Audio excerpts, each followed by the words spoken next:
Opa, tá assistindo um corte aqui? Não esquece de adquirir o Cientista do Marketing Digital, o melhor livro sobre growth e marketing digital escrito por um brasileiro, best-seller em 2021, já disponível na Amazon. Qual que é a diferença do cliente comprar e de fazer o cliente comprar e vender? Que diferença que tu vê nesse aspecto? Por que Cara, que eu tu acho fala que isso que quando o cara não entende? Eu acho que quando você faz o cliente comprar, você engaja ele, você cria valor, você entrega valor antes, você cerca o cliente, você se faz estar acessível ali, você se conecta com ele primeiro. Então você passa meio que você respeita a prioridade de uma estratégia para você conseguir que ele tenha interesse, ele sabe o que ele está fazendo. E é muito diferente de você ficar oferecendo, né? De você estar passando na rua e o cara te oferecendo aqui, olha, pô, tá em promoção aqui essa cafeteira. Pô, tá em promoção. Então, é diferente de você fazer um café, de você mostrar pro cara o sabor do café, de você mostrar os benefícios do café. E aí, consequentemente, o cara fala, pô, mas como é que eu faço esse café? E aí você fala, porra, tem essa cafeteira aqui que você consegue fazer esse café. Irado. Então, acho que é um pouco dessa diferença. E a gente pensou nesse tópico contigo porque tu tem esse background publicitário mesmo, né? Um cara que teoricamente foi formado para trabalhar no mercado tradicional e foi no mercado digital, mas a gente fala muito aqui no Roy Hunters, a pauta sempre é muito marketing digital, mas a gente acha que tem muito aprendizado no marketing tradicional, que é uma escola que tu também veio, e eu sinto que um pouco disso que tu tá falando, até o próprio Nizam Guanais lá esteve no teu último livro, tem muito isso. O papel do marqueteiro, do publicitário é criar esse desejo aí que tu tá falando, né? De fazer o cara querer ir até lá, que às vezes o cara do digital, por que eu te falo isso? Não sei o quanto tu percebe isso. Às vezes ele só sabe apertar um botão. Ele acha que o negócio é o Facebook Ads, o negócio é o Google Ads. Que se resume a isso, né? A gente fala o exemplo do Spotify, foi o cliente mais fácil que a gente já tocou, porque era um produto muito bem azeitado. Então a campanha não tinha muita engenharia doida. Agora tu pega uns clientes que às vezes o produto não é bom, não cria esse desejo, cara, tu tem que fazer milagre lá no Facebook Ads para convencer alguém a comprar. Aí é sabe? foco em vender e não tem muito cliente querendo comprar, né? Exato. O cara tem que ficar Eu forçando. acho que primeiro lá atrás já rola uma bagunça mental um pouco assim do marketing publicitário, né? Todo mundo pensa no marketing, marketing é venda. Então já tem essa percepção das pessoas que, porra, aquele cara ali é maior marqueteiro. Resumidamente, aquele cara ali sabe se vender. Exato. Ou seja, quem sabe se vender é marqueteiro, né? E o termo marketear passa a ser assim, fazer algo parecer mais do que é. Então, quando você entende, exatamente. Então, o publicitário ele levou muito essa fama, ele fez muito isso, né? Verdade. Porra, eu sou um bom publicitário, por quê? Porque eu consigo enfeitar o pavão e fazer algo parecer o que não é. Então, a gente viu isso. Só que quando você vai na origem do marketing, Kotler lá, porra, vamos lá na origem.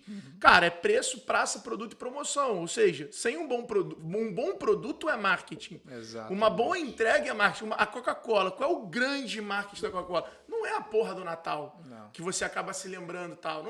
Não, é a distribuição. Cara, qualquer lugar que eu vou tem Coca-Cola. Né? A grande força da Ambev não é a publicidade, não é a comunicação. É a distribuição, é o trade. Cara, a maioria dos bares e os principais bares, tal, porra, são Ambev e tal, usam...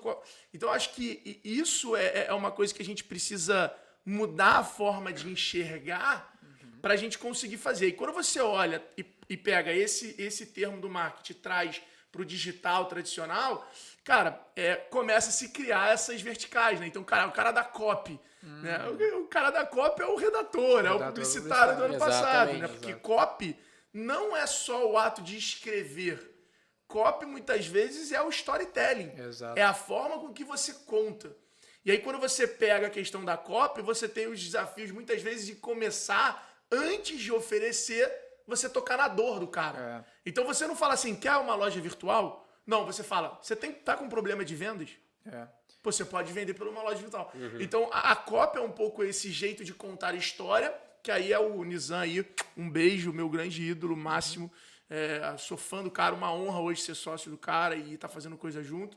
Mas é exatamente isso. Você vê que o cara mudava a forma das marcas que ele atendia, mudar o serviço, mudar o produto. Então, você pega esses publicitários tradicionais, eles tinham essa capacidade de influenciar o negócio do cliente. Sim. E aí, depois, a agência atuava como um distribuidor daquela história. Legal. Então, acho que isso, o Roberto Medina também, do Rock in Rio, fala muito bem. Ele fala, cara, a gente usa a assessoria de imprensa, a gente usa a publicidade, a gente usa o jornal, os veículos, para contar mais a história. Mas o grande segredo da publicidade, pô. E ele é artplan gigante. Claro. É criar a história. Um ponto até assim, eu venho já desse meio do marketing, vamos dizer assim, mais nova geração. Mais nova geração, exatamente. E eu vejo, cara, muito isso do cara que é sei lá, o trafegueiro, o cara de Facebook, o cara de Google, e ele fica batendo sempre nessa tecla. Aí ele pega um cliente, vai lá, bota um Facebook pra rodar, não funciona, e ele fica, puta, qual que é o hack? Qual que é a estratégia? Qual que é a próxima coisa que eu tenho que fazer no Facebook? Qual que é exatamente, qual que é o público? Qual que é o ad criativo, sei lá. E, tipo, eu vejo que os caras não entendem que muitas vezes o problema não tá aí, não tá lá nessa ponta, que já é a ponta na minha visão. O tráfego já é, cara, tem muita coisa antes que tu já devia ter feito certa pra tu chegar no tráfego e o bagulho funcionar.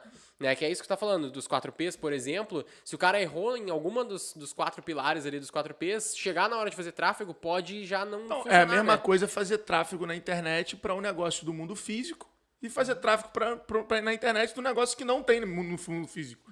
Isso muda consideravelmente. O custo do clique, o funil que você pode usar e tudo mais. E, cara, até hoje aqui, a gente tava ali conversando com o pessoal do marketing da V4 e, cara, qual era o desafio? Porra, a gente precisa fazer uma live, tá? Mas qual é o enredo? O que a gente vai divulgar? Para onde a gente vai jogar o cliente? Como é que a gente vai fazer? Então, quando a gente fala de marketing tradicional e marketing digital, cara, não existe isso, né? Eu acho que o digital, ele é uma alavanca do marketing. Porque ele possibilita a conectar mais todas as suas ações com o cliente de forma muito mais perto. Então você consegue fazer o cliente participar muito mais, você consegue mensurar muito mais.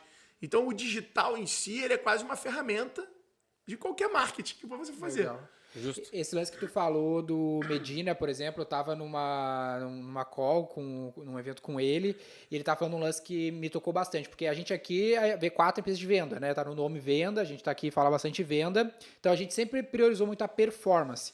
E o discurso todo dele era, cara, a gente precisa dar mais espaço para o cara criativo. Porque o criativo tá cada vez mais sufocado. Esse é um cara que precisa de espaço, esse é um cara sensível, que se tu ficar enchendo muito saco, ele já chora, fica meio puto.